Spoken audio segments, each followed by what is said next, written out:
Bueno, buenos días a todos, clase y paz. Qué bueno que podemos reunirnos en este lugar para adorar a Dios.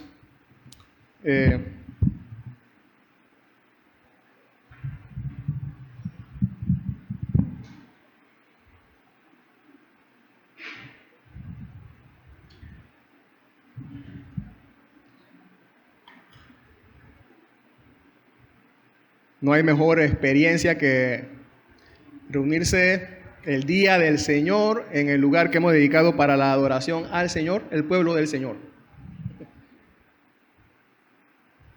Bueno, quiero agradecer primero, antes que se me olvide, a la iglesia por el presente que me dieron. Gracias por eso.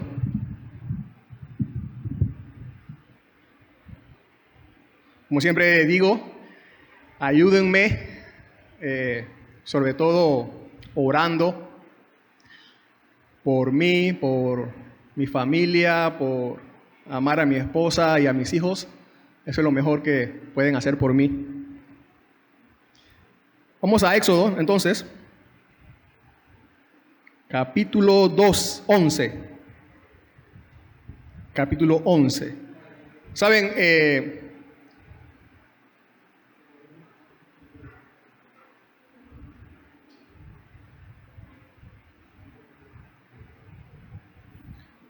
Por la providencia de Dios, aunque parezca algo no tan importante, pero por la providencia de Dios,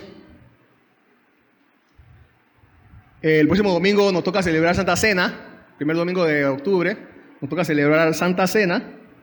Y ¿saben de qué vamos a hablar el próximo domingo, si Dios quiere?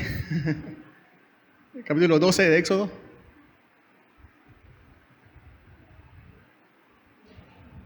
De la Pascua. Así que gracias a Dios por esa providencia, ¿no? Por coincidir con ese tema. Bien, Éxodo capítulo 11. Recuerden que la semana pasada terminamos hablando, se terminó hablando acerca de la plaga de la tiniebla, o de los 3 días de oscuridad que Dios envió ahí a Egipto, y que había luz, había oscuridad, 3 días de oscuridad en Egipto, pero que había luz al mismo tiempo en el pueblo de Israel, allá en Gosén. Y se nos dijo, o se nos recordó, que eso es debido, que el pueblo de Dios experimentó luz debido precisamente al sacrificio del Mesías, de Cristo en la cruz, quien sufrió la oscuridad por nosotros, y entonces nos dio luz en vez de la oscuridad que merecíamos. Así terminamos el capítulo 10. Hoy, entonces, acompáñame a leer todo el capítulo 11, vamos a verlo, todo el capítulo 11.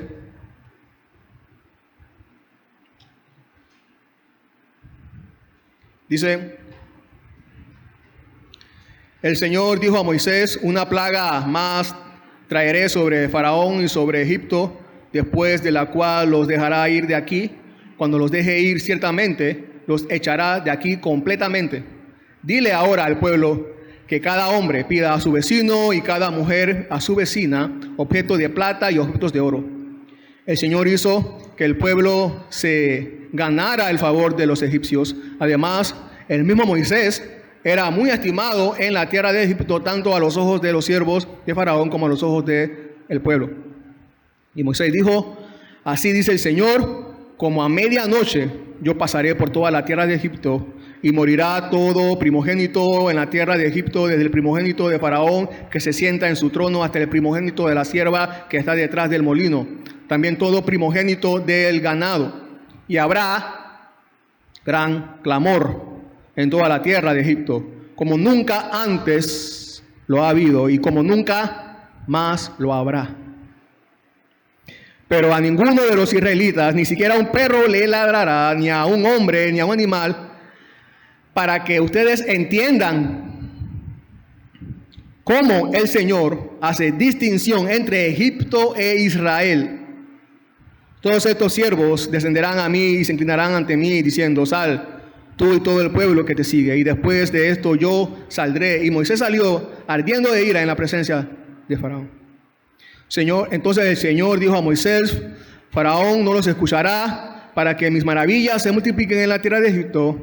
Moisés y Aarón hicieron todas estas maravillas en presencia de Faraón. Con todo, el Señor endureció el corazón de Faraón y éste no dejó ir de su tierra a los israelitas.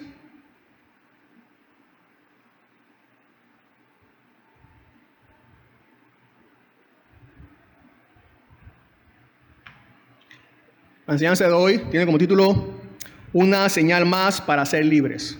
Una señal más para ser libres. Es la última vez que te lo digo. Es la última vez que te lo digo. ¿Has escuchado esa frase antes? ¿Usted ha dicho esa frase antes?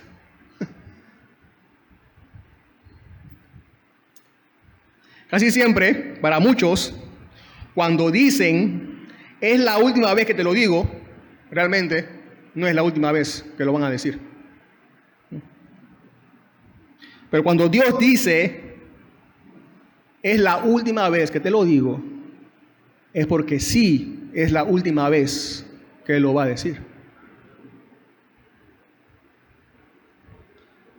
Dios, como hemos leído, dice, aquí se anuncia que anuncia la última plaga, y que esta plaga será señal, una señal más también, tanto para castigar al faraón como para demostrar una vez más el favor hacia su pueblo. Esta última plaga tiene el propósito de traer gracia, versículo 3, donde él dice que pidan a sus vecinos, ¿no? Porque él le ha dado gracia al pueblo delante de los egipcios. Y lamento, como dice en el versículo 6, que los egipcios van a experimentar gran clamor. Gracia para su pueblo y lamento para los que no quieren obedecerle. Esta es la última plaga, la última señal. Dios tiene una última advertencia al pecador. Dios tiene una última advertencia al pecador. ¿Trae consecuencias esta última advertencia de Dios al pecador? Sí, dos, como acabo de mencionar: gracia y lamento. Gracia y lamento. Gracia para algunos, lamento para otros. Aquel que no experimenta gracia de parte de Dios, vamos a ver eso en esta porción, experimentará un gran lamento de parte de Dios. Todo pecador está a una última señal para ser libre o condenado. Vamos a verlo. Versículo 1 al 3. Experimenta gracia, entonces. Versículo 1 al 3, experimenta gracia. El Señor dijo a Moisés, o como dicen unas versiones más bien, que sería algo más exacto, el Señor había dicho a Moisés. El Señor había dicho a Moisés. ¿Por qué? Recuerden que en el capítulo anterior leímos al final que el faraón le dice a Moisés: Moisés, no te quiero ver más, sal de aquí. Y Moisés le dice: sí, en verdad, no me vas a ver más. No vas a ver más mi cara. Entonces eso como que nos da a entender como que enseguida Moisés salió de allí y nunca más volvió a ver a el faraón. Pero en esta porción acabamos de leer que nuevamente está Moisés hablando con faraón. Que Moisés entonces le dice al faraón lo que Dios ya le había anunciado a él acerca de esta última plaga.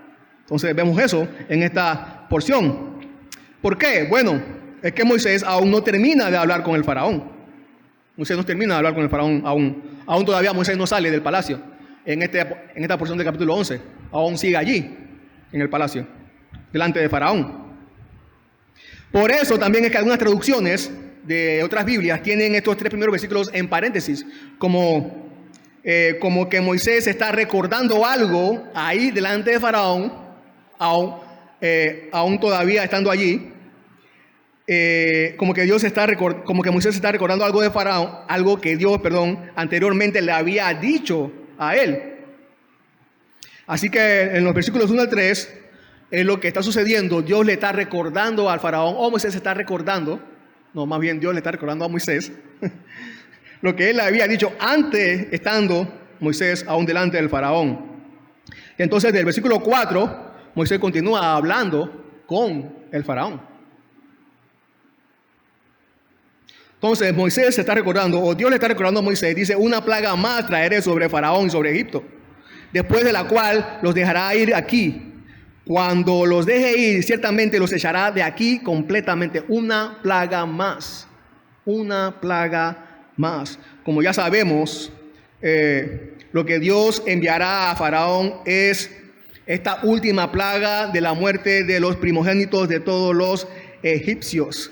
Recuerden que ya Dios había enviado 9 plagas. Esta era la 10ª. La última. Esta es la situación. Recuerden que Dios le dijo a Moisés, cuando se le apareció, que él libraría a su pueblo con su poder, con brazo extendido, con todo su poder. Entonces, estamos aquí en la última plaga. Es el último intento de Dios para liberar a Israel. Por eso esta plaga tiene que herir de tal manera al faraón. Esta última plaga es por eso que tiene que herir de tal manera al faraón que deje ir al pueblo de Dios. Un hombre llamado Grigg, comentando acerca de cómo Dios trata para quebrantar a los hombres y hacer su voluntad, dice así. Él cuenta una anécdota que tuvo, dice, un día, al ver a unos hombres en un campo, me dirigí hacia ellos y descubrí que estaban intentando cortar un tronco de un viejo árbol. Les dije, ¿por qué no lo parten con unas palancas? Ellos respondieron, esta madera es tan terca y de grano cruzado, tan duro, que requiere algo más afilado que palancas para hacerla pedazos, o hacer los pedazos a este tronco. Él respondió, sí. Dios trata a los pecadores obstinados y tercos, que si no ceden con uno de sus instrumentos, pueden contar con que Dios hará uso de otro instrumento. Y eso es lo que estaba sucediendo, es lo que Dios estaba haciendo con el faraón.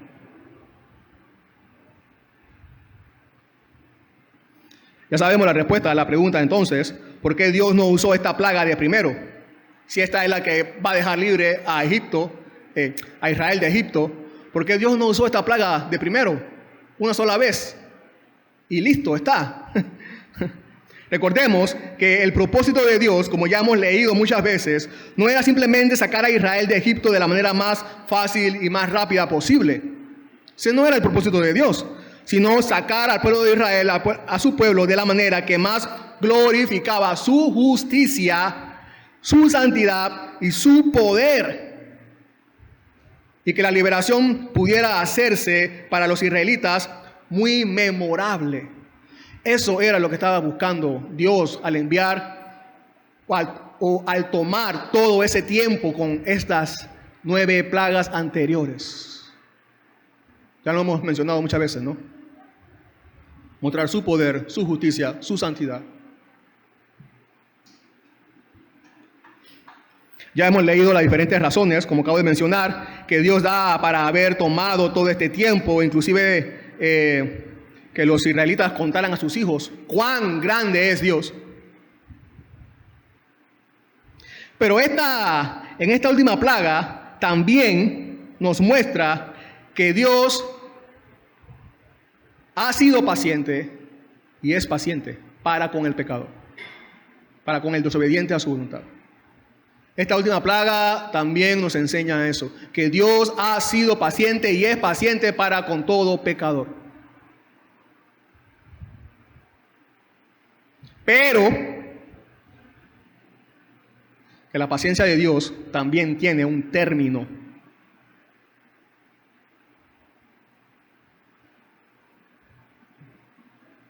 Toda paciencia tiene un límite. Hasta la paciencia de Dios tiene un límite.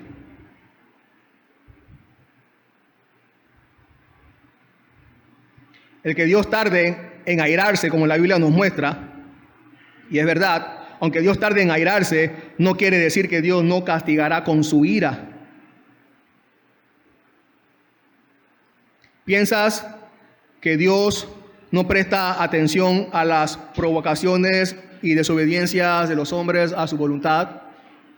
¿O piensas que Dios no presta atención a las provocaciones, a tus provocaciones, a tu desobediencia a su voluntad?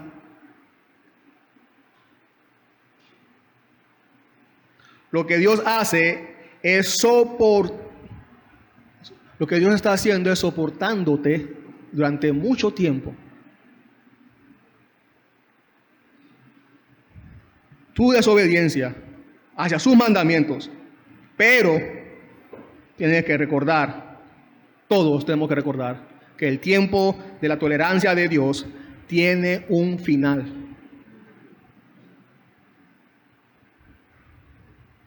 Así como le llegó el final al faraón. Isaías 42, 14, 15, por ejemplo, dice, Dios hablando, por medio del profeta Isaías, dice, Dios, por mucho tiempo he guardado silencio, he callado y me he contenido. Pero ahora grito como mujer de parto, resuello y jadeo a la vez. Asolaré montes y collados, secaré toda su vegetación, convertiré los ríos en islas y las lagunas secaré. El apóstol Pedro en 1 Pedro 4:7 dice, pero el fin de todas las cosas se acerca. Y más adelante, revelando el final de los tiempos, el apóstol Juan en Apocalipsis 14:7 dice que decían a gran voz, teman a Dios y den a Él gloria, porque la hora de su juicio ha llegado. Así como llegó la hora de juicio al faraón.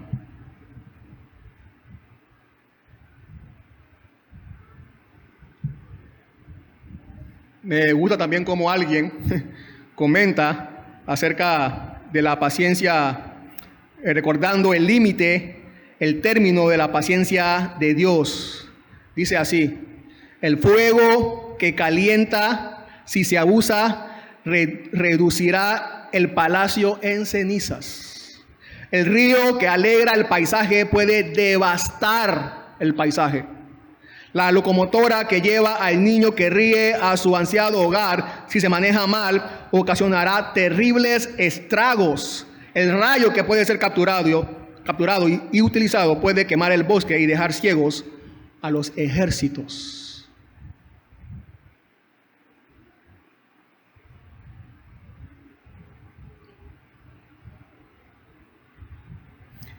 No abuses de la paciencia de Dios.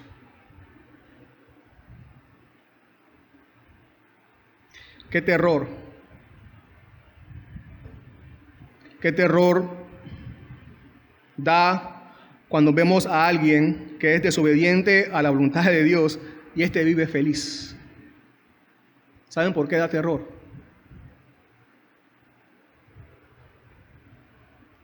Porque sabemos que no es que Dios no le interese, simplemente es que el día que Dios tiene planeado para su destrucción aún no ha llegado.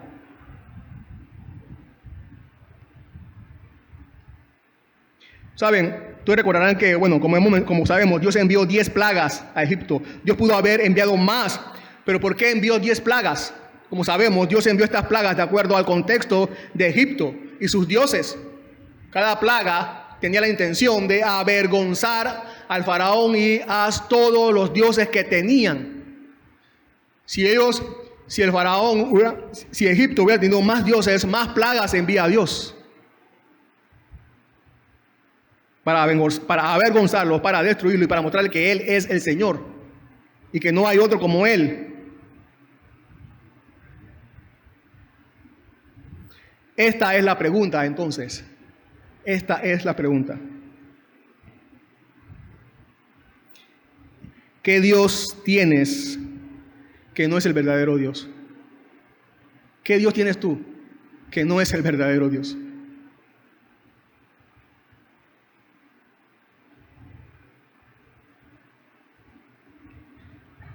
Eso debe preocuparte porque puedes estar seguro que Dios tiene una plaga para destruir tu Dios.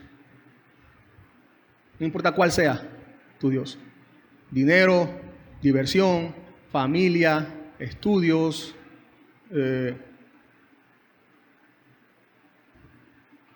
esposa, esposo.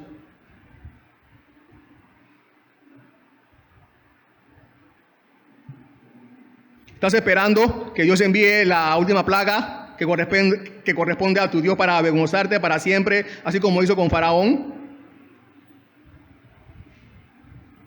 Bueno, hay todavía una gracia. La gracia es sirviendo al Dios que envía esas plagas, sirviendo al Dios que envía esas plagas que puede destruirnos eternamente. Así es como vivimos una vida eternamente a salvo. Y dice por eso que entonces, por esta última plaga, les echará completamente. Recuerden que hasta ahora el faraón ha tratado de negociar con Moisés, intentando dejar salir solamente algunos cuantos, pero ahora ellos, su esposa, sus hijos, sus animales, todos sus rebaños, todo lo que le pertenece, sin restricción alguna, se irá de Egipto, completamente. Recuerden que aunque ellos poseían estas cosas, ganado, animales, realmente todo era de Faraón, porque ellos eran esclavos de Egipto, del Faraón. Pero ahora los israelitas, como serían libres, ellos y todo lo que poseían, ahora le pertenecería a Dios, al verdadero Dios. Si Dios nos ha librado del pecado, le pertenecemos completamente a Él. Es por eso que aún todo lo que poseemos, lo administramos para agradar a Dios. Entonces dice en el versículo 2, continúa Dios recordándole a Moisés, dile ahora al pueblo que cada hombre pida a su vecino y cada mujer a su vecina objetos de plata y objetos de oro. El Señor hizo que el pueblo se ganara el favor de los egipcios. Dios había mencionado esto anteriormente, ¿se acuerdan? En Éxodo 3:22, ahí dice que la intención era despojar a los egipcios. Dios endureció, me llama la atención que mientras Dios está endureciendo el corazón de Faraón, Dios está ablandando los corazones de otros egipcios. Así que Dios tiene el poder para endurecer el corazón. Dios tiene el poder para permitir que peques más contra Él. Y Dios también tiene el poder para hacer que tu corazón se ablande para hacer su voluntad.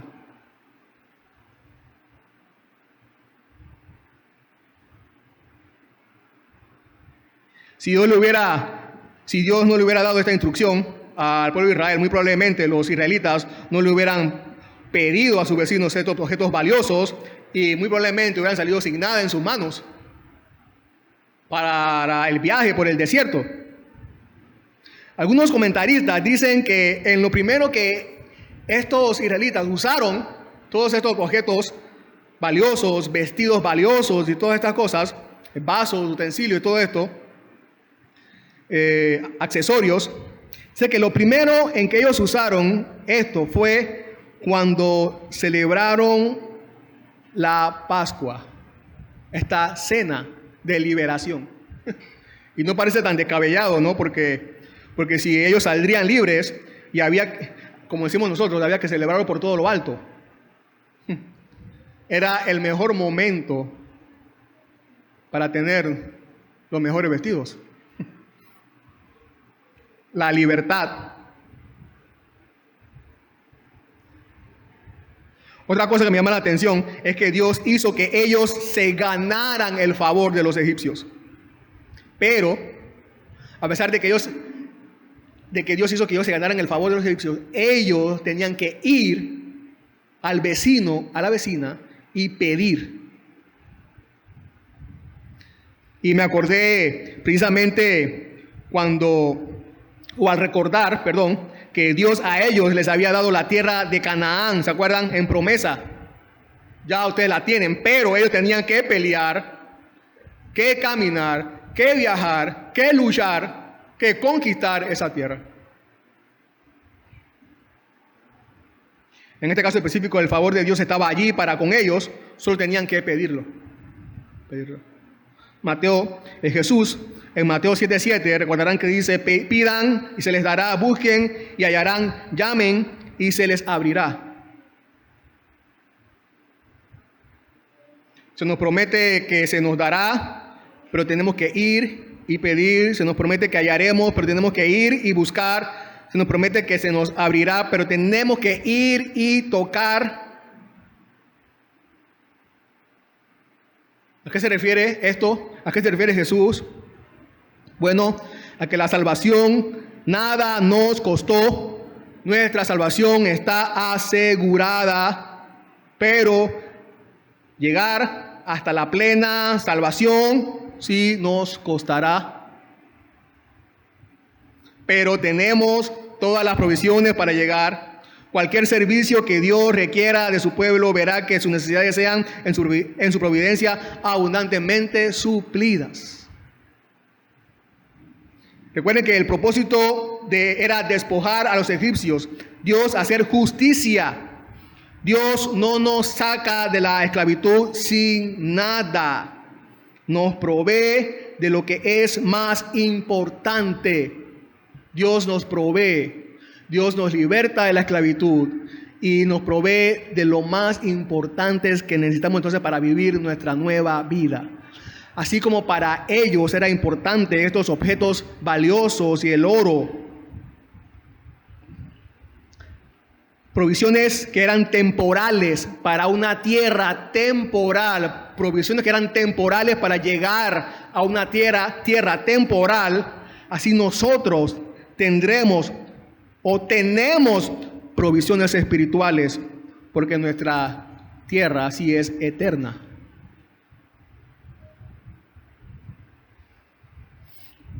Inclusive dice que el mismo Moisés era muy estimado. Bueno, recuerden que es el mismo Moisés que está escribiendo esto. Que era muy estimado, tanto no solo para los del pueblo de Israel, que no era así, sino que también ahora era muy estimado ante los ojos de los egipcios. Muchos egipcios. Yo creo que si Moisés hubiera lanzado para presidente en Egipto, para las próximas elecciones, hubiera ganado la presidencia. Esta estima que Moisés había alcanzado, ahora se debía ¿a qué? A cómo Dios había usado a Moisés. Tan sorprendentemente con estos poderes que había demostrado y que había realizado, con estas plagas. Y recuerden que él había confundido a los magos. Luego muchos de los siervos del faraón creyeron a la palabra del Señor, tuvieron temor también por el poder que Dios había revelado a través de Moisés. Ellos escondieron todo lo que tenían y fueron salvados también, ¿no? ¿Se acuerdan en la plaga de granizo? Definitivamente que este Moisés que vemos aquí es un hombre muy diferente al Moisés del capítulo 2 y del capítulo 3. Temeroso, dudoso. Ahora vemos a Moisés aquí en esta porción donde estamos firme, resuelto, seguro. No es de extrañar que fuera estimado por muchos. Moisés.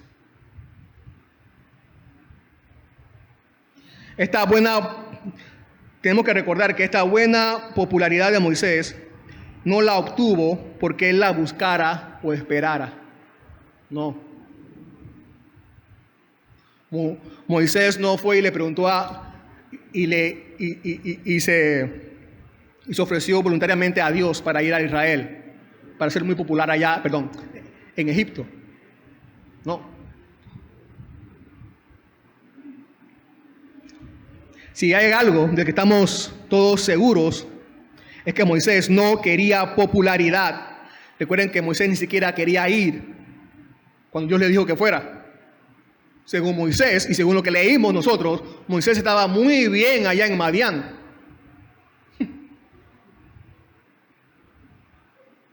Pero ahora nos damos cuenta dónde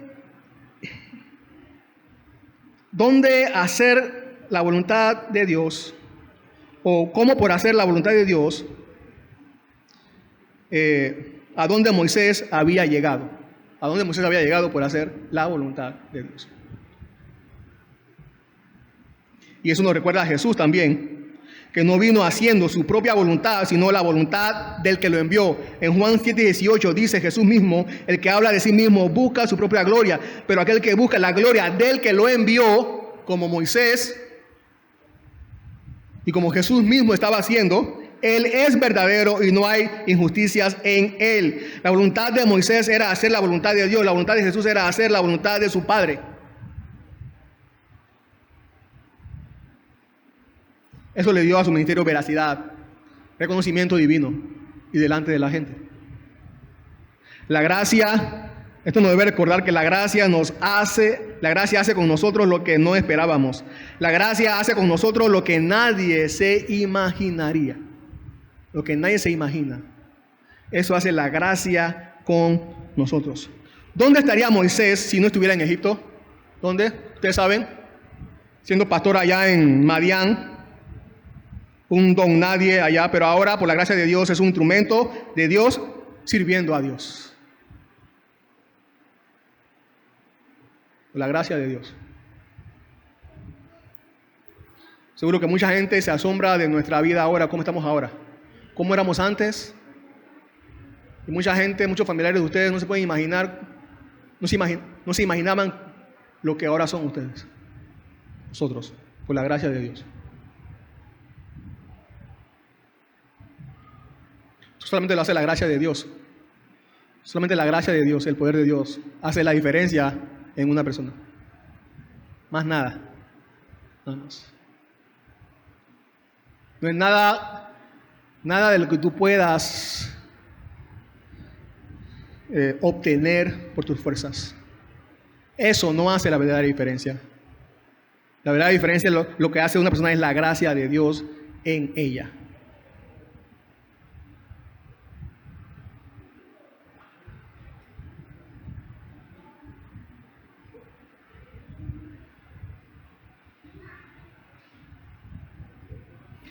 Nosotros también se nos ha dado la misma condición que a Moisés. Servimos al Dios verdadero, somos instrumentos del Dios verdadero y aguardamos la misma esperanza segura de reposo y disfrute eterno en la ciudad de Dios. Esa es la gracia con la que Dios favorece a su pueblo, a los que están en su pueblo, así como favoreció al pueblo de Israel en ese momento. Pero si no estás experimentando la gracia de Dios, esta gracia de Dios, entonces estás experimentando experimentarás el lamento. Versículo 4 en adelante, esta segunda parte y última. Moisés dijo, así dice el Señor, habla aquí ahora con el faraón, como a medianoche yo pasaré por toda la tierra y morirá todo primogénito en la tierra de Egipto, desde el primogénito de Faraón que se sienta en su trono, hasta el primogénito de la sierva que está detrás del molino, también todo primogénito del ganado, y habrá gran clamor en toda la tierra de Egipto, como nunca antes lo ha habido y como nunca más lo habrá. Dice que recuerden que Dios está anunciando, Dios está anunciando lo que va a pasar, ¿no? Moisés a Faraón. En el siguiente capítulo vamos a ver cómo se realiza todo esto, cómo Dios lo lleva a cabo. Por aquí se anuncia que va a ser a medianoche. ¿Cuándo es la medianoche? La medianoche, recuerden que la medianoche es la hora más oscura de la oscuridad. La medianoche es la hora más oscura de la oscuridad.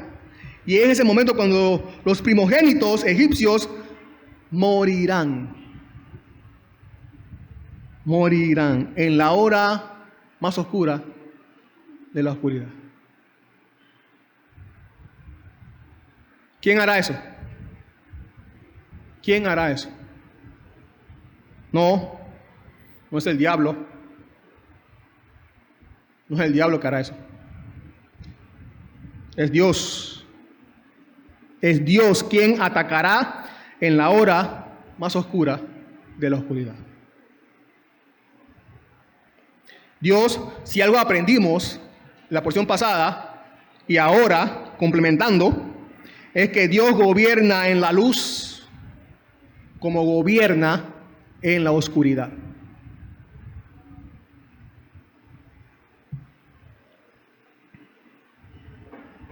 Es en la oscuridad donde Dios va a poner fin a su trato con el faraón. Y es en la oscuridad donde, si tú no obedeces a Dios, su voluntad, Él pondrá fin a su trato contigo también. El primogénito siempre se refería a los varones que eran orgullo y gozo de los egipcios. El hijo mayor era la esperanza y sostén de la familia, compañero del padre, regocijo de la madre y objeto de reverencia de hermanos y hermanas. Era el heredero de la corona real, sucesor de su padre. No podría concebirse aflicción mayor como no fuera la destrucción general del pueblo, que la muerte repentina de cada familia de aquel en quien se habían cifrado todas las esperanzas en el primogénito. Sobre todo en el primogénito del faraón. El Salmo 105, 36, hablando de este evento, dice el salmista: también hirió de muerte a todo primogénito de su tierra, o sea, los egipcios, las primicias de todo su vigor. Lo primero de sus fuerzas, o su fuerza mayor. Dios hizo eso. La muerte es el principal temor de los seres humanos en todo el mundo. Todo lo demás puede ser soportado, compensado, aprovechado al máximo. Pero para muchos la muerte no tiene remedio. En la medida de lo posible tratamos de mantener la muerte fuera de nuestra vista. No pensamos en ella. No nos preparamos para ella. No, la ponemos en un segundo plano.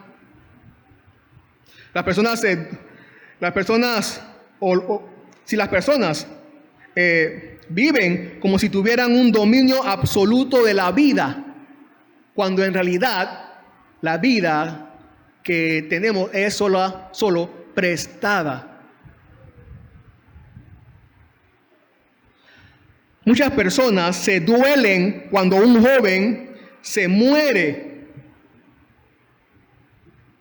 porque piensan que este joven vivió pocos años aquí en este mundo y no pudo disfrutar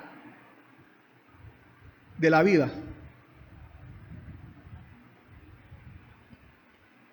No hay nada que pueda superar a vivir una vida aquí para Dios, no importa cuántos años tengas. Y no hay nada más que pueda ser peor que vivir una vida aquí sin Dios, no importa cuántos años tengas, ni qué estés haciendo.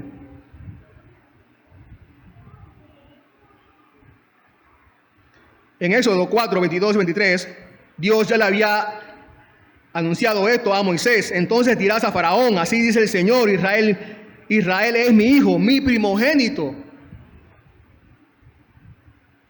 Y te he dicho: deja ir a mi pueblo para que me sirva, pero te has negado a dejarlo ir. Por tanto, Faraón, mataré a tu hijo primogénito. Si no dejas ir libre a mi primogénito Israel, voy a matar a tu primogénito. Es lo que Dios le dijo, le envió a decir a Faraón. Primogénito por primogénito.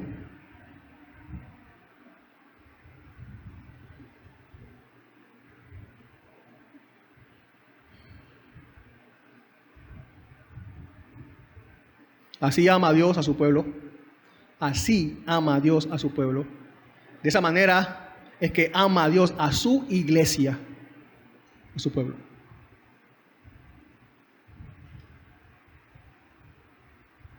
A más nada en este mundo ama a Dios tanto como su pueblo, como su iglesia. Esto nos debe recordar que Dios gobierna las generaciones futuras. Las generaciones futuras viven o mueren únicamente de acuerdo a la voluntad y soberanía de Dios. Alguien puede preguntar, pero no, porque siempre están estas preguntas. ¿Por qué Dios no mató al faraón mejor? ¿No hubiera sido más justo Dios si mata al faraón? ¿Cómo puede un Dios que se diga bueno y justo matar personas para castigar a sus padres?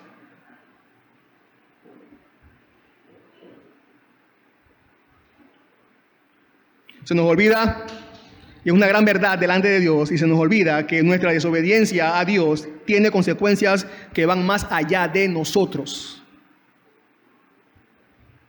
Nuestra desobediencia delante de Dios tiene consecuencias que van más allá de nosotros. Tu desobediencia o no a Dios hoy muy probablemente afectará para bien o para mal a tus hijos mañana. Muy probablemente los afectará para el mejor bien si obedeces a Dios. O muy probablemente los afectará para la más grande calamidad si desobedeces a Dios. Versículo 7, pero ninguno, dice, continúa Dios, Moisés hablando de parte de Dios, pero ninguno de los israelitas, ni siquiera a un perro le ladrará, ni a un hombre, ni a animal, para que ustedes entiendan cómo el Señor hace distinción entre Egipto e Israel. Cómo hace diferencia entre su pueblo, cómo Dios hace diferencia entre su pueblo y aquellos que no le obedecen. Contrastes dignos de mencionar. Va a haber un clamor en la parte de los impíos. Los que están bajo la gracia de Dios experimentarán un buen silencio. Los impíos morirán. Los que están bajo la gracia de Dios vivirán. Los impíos estarán asustados. Los que están bajo la gracia de Dios estarán en paz. Los impíos estarán indefensos. Los que están bajo la gracia de Dios estarán protegidos. Bendita distinción la que hace Dios. Nosotros, su pueblo, en verdad todos reconocerán que somos de Él. Todos reconocerán que somos de Él. Dice el pastor Spurgeon en una ocasión con respecto a esto, dice: en toda hora los hombres pueden ver fácilmente dónde comienza la iglesia y dónde termina el mundo.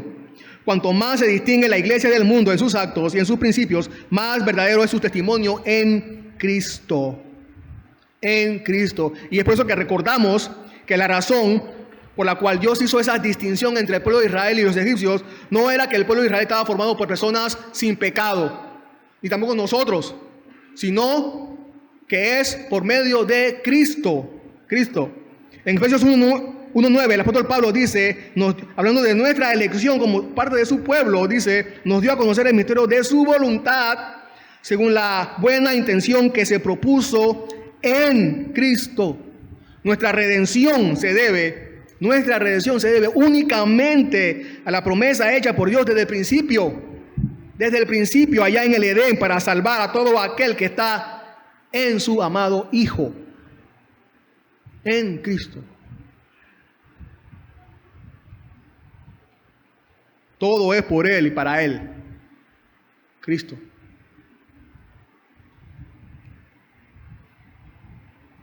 Versículo 8, todos estos siervos descenderán a mí y se inclinarán delante de mí, diciendo: sal, tú y todo el pueblo que te sigue, y después de esto yo saldré. Le suplicarán,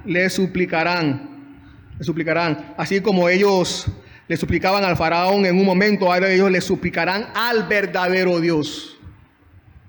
Los que se exaltan serán humillados, y los que se humillan serán exaltados, ¿no? Y Moisés salió ardiendo en ira de la presencia del faraón, dice al final del versículo 8.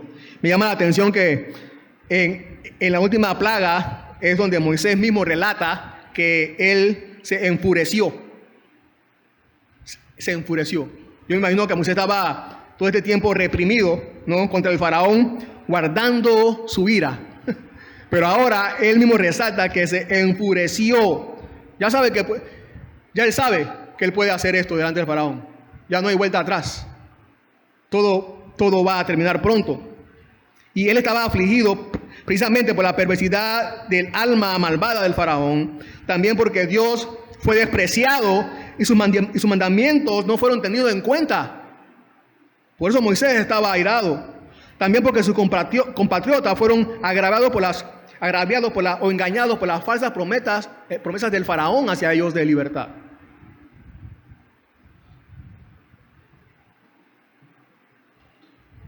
Lo que muestra la ira aquí de Moisés es la ira majestuosa de Dios, que se va a manifestar pronto. En Marcos 3:5, hablando de Jesús, dice: y mirando con enojo a los que lo rodeaban, y entristecido por la dureza de sus corazones. Jesús, enojado contra las personas. ¿Por qué?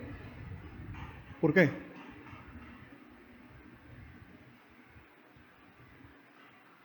Porque endurecían sus corazones contra la voluntad de Dios.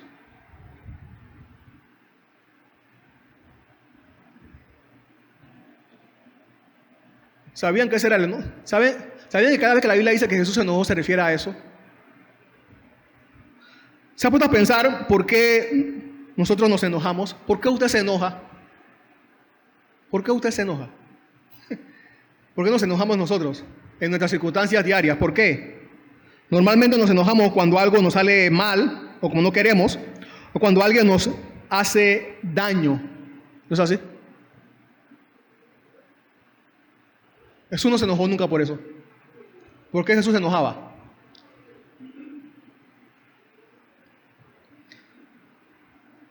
Pero cuando escuchamos a alguien insultar a Dios o tratar de avergonzar a Dios, ¿qué hacemos? ¿Qué usted hace? ¿Qué usted siente? ¿Sabe qué sentimos normalmente? Nada. No nos interesa.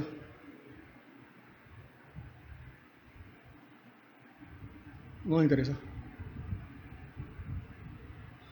Pero cuando alguien hace algo contra nosotros, ahí sí nos enojamos, ¿no? Totalmente contrario al carácter de Cristo, de lo que Cristo hacía. Nos enojamos de manera equivocada. Debemos enojarnos como Jesús debemos enojarnos por las cosas que Jesús se enojaba. Y no enojarnos por las cosas que Jesús no se enojaba. Debe haber un celo en nosotros si hemos sido regenerados, porque la voluntad de Dios no se está cumpliendo, ni se está desobedeciendo. Debemos enojarnos más, celosos por la voluntad de Dios, y menos enojarnos porque nos hagan algo a nosotros. Eso no es importante.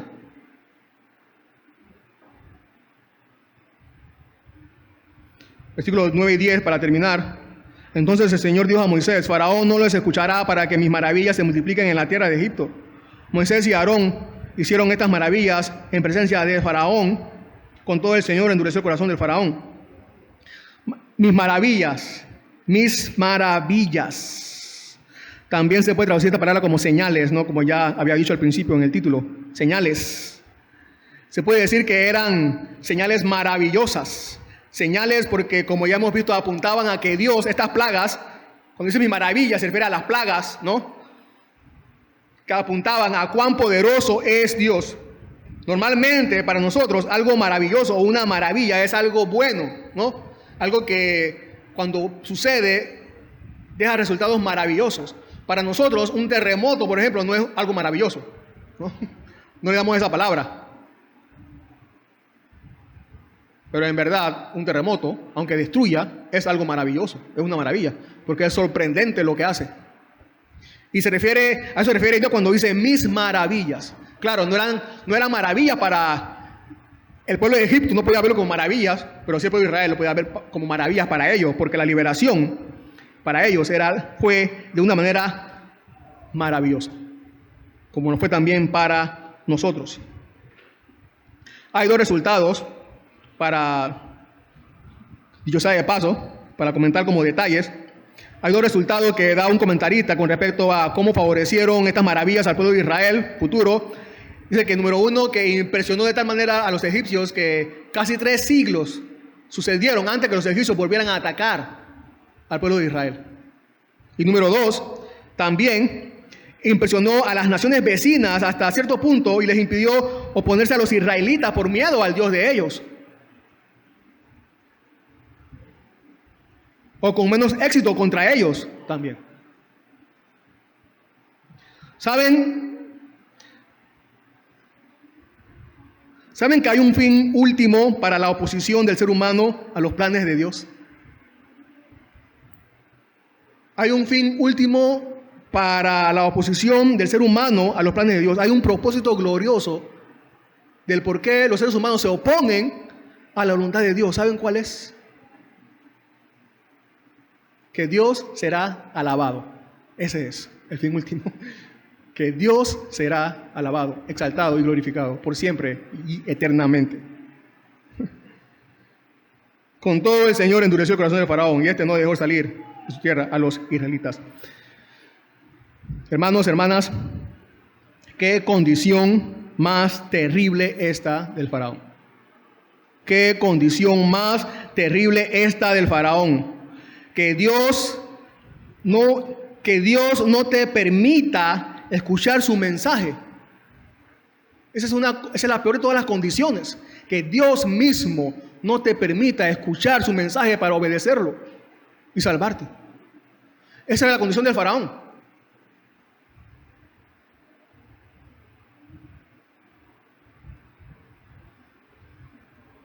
¿Estás escuchando tú el mensaje de Dios hoy?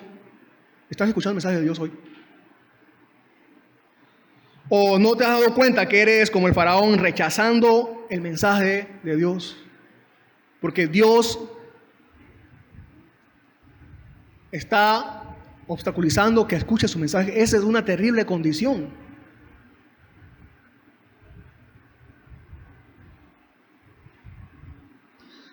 En Mateo 13, 9 al 12,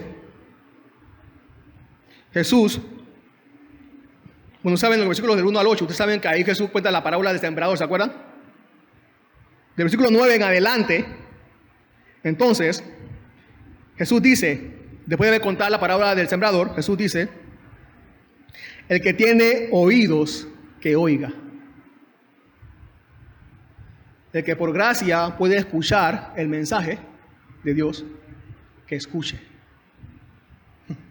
Dice, y acercándose a los discípulos dijeron a Jesús, ¿por qué les hablas en parábolas? Jesús les respondió, porque a ustedes les ha sido concedido conocer los misterios del reino de Dios, pero a ellos no, como al Faraón no.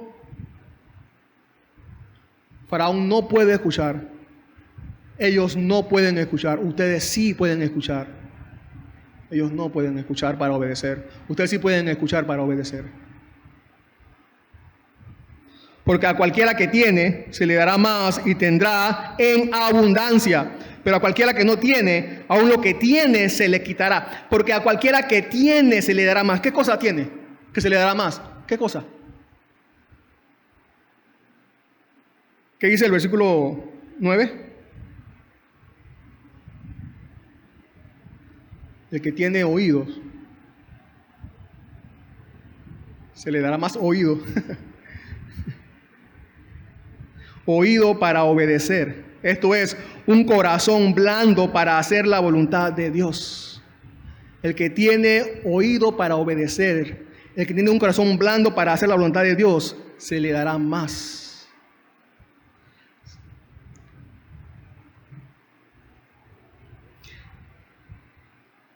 Si tenemos por gracia esta clase de oído para obedecerle, tendremos más y más para amar a Dios y su voluntad. Gozo en abundancia, más gozo y más gozo en abundancia para resistir mientras estamos aquí en este mundo. Una fe que va más y más y más y más y más en aumento hasta alcanzar la plena salvación. Eso es lo que tenemos y lo que se nos dará más. Pero el que no tiene esto, el que no tiene este oído para escuchar y este corazón blando para obedecer a Dios, aun lo que tiene, cualquier cosa, como el faraón a su primogénito, Dios se lo quitará. Los israelitas saldrán con más de Israel, de Egipto. A los egipcios se les quitará lo que tienen. Los israelitas experimentarán más gracia de Dios. Los egipcios experimentarán lamentos con el faraón. Hermanos, hermanas, es Cristo quien está prometiendo gracia aquí. Es Cristo el que está prometiendo gracia en abundancia. Es Él. Es en Él que tenemos esta gracia en abundancia. Hermanos y hermanas, Cristo es la última señal para ser libres. No hay otra, no hay más. Cristo es la última señal para ser libres. Es Él. Es Él. Sin Él, condenación, muerte. Pero en Él, en Cristo, todo favor, eternamente y en abundancia. En Cristo. Señor, gracias por tu palabra.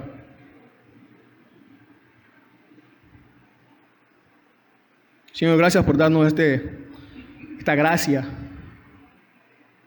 que nos permite escuchar tu palabra, tu mensaje, que nos permite experimentar, gozar de todos estos favores: gozo, paz, paciencia, benignidad, fe, mansedumbre, templanza. Todas estas virtudes, Señor, dadas por tu Espíritu Santo en nosotros, que tenemos para poder vencer este mundo con todas sus aflicciones y con todos sus desastres, Señor.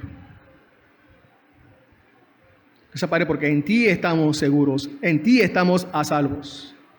Tú nos has traído por medio de Cristo a tu pueblo. Gracias, Señor, por eso. Amén.